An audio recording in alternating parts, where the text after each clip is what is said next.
They said I disappeared because I was guilty. They said I ran because I couldn't bear the truth. But the truth was never mine to fear it was theirs.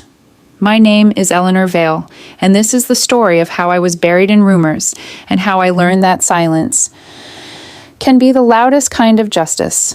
Before we begin, if you love calm, emotional stories about betrayal, redemption, and quiet revenge, please like this video, leave your thoughts below, and subscribe for more reflective tales that linger in your heart. It all started in a town that fed on whispers more than food, the kind of place where everyone knew your name and everyone thought they owned your story. I was the literature teacher at the high school. I loved my students, my work, the rhythm of quiet mornings with coffee and chalk dust. My life was small but peaceful. Until the rumor began. They said I'd been having an affair with a married man, the principal, no less. It started, as most lies do, with a careless sentence in the wrong ear. A student claimed they'd seen us talking privately after hours. From there, the story grew teeth. In just a week, I was no longer Eleanor the teacher. I was Eleanor the scandal. Mothers clutched their children closer when I passed by. My colleagues avoided eye contact. The school board temporarily suspended me while they looked into the matter. And the man they said I was involved with? He stayed silent. His silence screamed louder than any confession could. I didn't fight it. Not at first. I thought truth was self-sufficient, that it didn't need defending. I thought people would see me, remember my years of kindness, and know better. They didn't. Lies, I learned, are far more entertaining than truth. They dance faster, sparkle brighter, and spread quicker than any fact ever could. My sister begged me to leave town. My mother cried when she saw my name in the local paper, teacher accused of impropriety. And so, one cold morning, I packed a single suitcase, locked my door, and walked away. I remember that drive, gray skies, long roads, my heart sitting heavy in my chest. I told myself I'd come back when they remembered who I was. But people rarely remember truth once they've tasted gossip.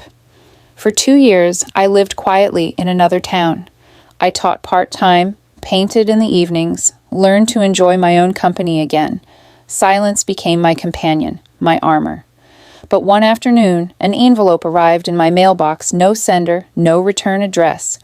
Inside was a newspaper clipping. Local principal dismissed amid corruption scandal.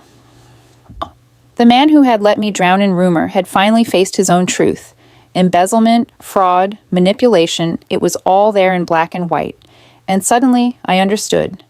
The world has its own rhythm of justice. It may move slowly, but it never stops moving. Still, that wasn't enough. Because even though truth had surfaced, my name remained buried beneath years of lies. So I decided to return. When I arrived back in town, the streets felt smaller. The faces looked older, wearier. The same people who once turned their backs now watched me with hesitant curiosity. I walked with my head high, not to prove anything, but because I no longer needed to bow. Some people crossed the street to avoid me. Others offered awkward smiles. I greeted them all the same calm, poised, untouchable. Because I hadn't come for revenge, I had come for peace. I rented a small cottage near the edge of town. Every morning, I'd walk by the school, the same building that had once been my world. Some of my former students recognized me. They waved shyly, uncertain. Then one day, I received a letter from the new principal, a woman named Grace. She wrote, "We know the truth now. I would be honored if you'd come back and teach again." I read that line over and over, my heart heavy with something I couldn't name. It wasn't joy. It wasn't relief. It was closure. But not the kind you imagine. No applause, no apologies, no vindication, just quiet recognition that I had survived something designed to erase me. I went to the school that week. The walls looked smaller, the colors duller. The students stared with curiosity. They'd only heard pieces of the old story. I smiled at them and said, "Rumors are shadows.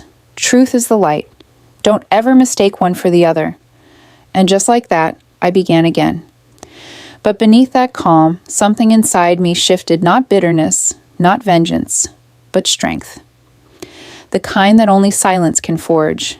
because I had learned the greatest lesson of all. You don't need to shout your truth for it to exist. You just have to live it long enough for the noise to fade. In the months that followed, I learned how to exist among those who had once erased me. At first, their stares burned against my back, soft, guilty reminders of their cruelty. But with each passing day, those stares grew shorter, quieter, unsure. Because the woman they'd buried didn't come back to beg. She came back dressed in silence, and that silence frightened them more than any anger could. People expected me to lash out, to remind them of what they did. They braced for drama, for confrontation. But I gave them none. I spoke softly when spoken to. I helped at the library. I attended small community meetings, and when they whispered, I let them because their whispers no longer reached me. The same women who once crossed the street to avoid me began offering hesitant smiles. One of them, Mrs. Halpern, the mother who had signed the petition to have me fired, came into my classroom one afternoon after school. She stood in the doorway, her face pale and uncertain. I wanted to say, she started, voice trembling. I'm sorry for what we did, for believing what we wanted to believe. I looked at her for a long time, not unkindly. You were afraid, I said simply, afraid of truth you couldn't control. Tears filled her eyes and she nodded, then left without another word. I didn't forgive her. But I understood her, and sometimes understanding is more powerful than forgiveness. That night, I sat by the lake outside my cottage. The air was cool, and the reflection of the moon trembled against the dark water. For the first time, I didn't feel haunted. I felt whole. Because I had learned something the hard way. Truth doesn't need to shout. It simply waits for noise to tire itself out. Word by word, rumor by rumor, my life began to rebuild itself. Parents, once too proud to speak to me, started sending their children to my class again. Old colleagues began greeting me in the halls with quiet respect. And slowly, the story changed. Not through denial, not through explanation, but through example. One evening, I was invited to speak at the local community event, the same hall where, years ago, they'd whispered about me like I was a ghost haunting their perfect town.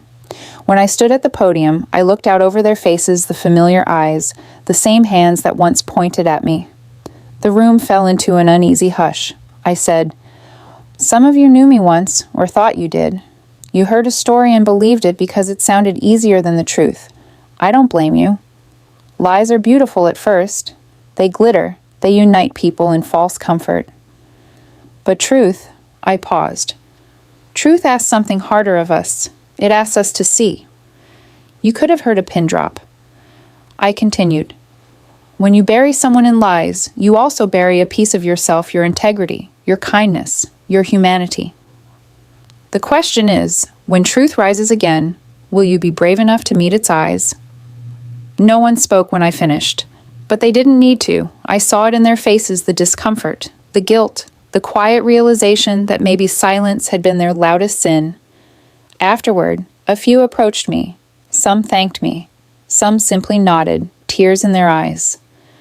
But I didn't need their words. I already had what I came for. Peace.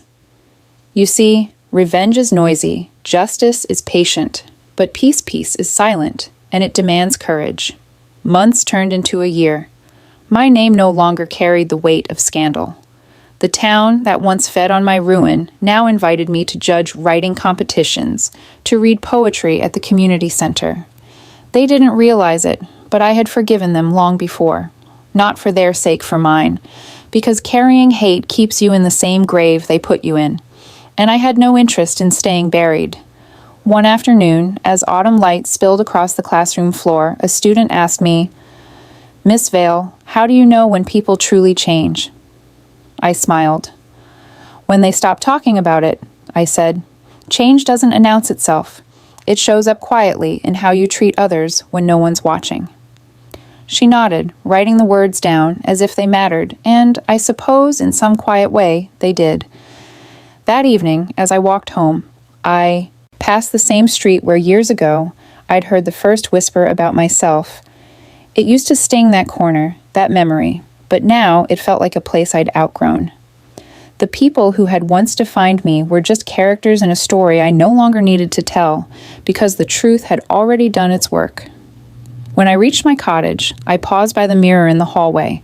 I looked at the woman staring back, older, stronger, untouched by noise. They had buried me in rumors and lies, but I came back dressed in truth and silence. And the beauty of silence is this: it doesn't beg to be understood. It just is. If this story touched you, please like, comment, and subscribe for more calm, emotional stories, the kind that remind us that sometimes the strongest voice in the room is the one that no longer needs to speak.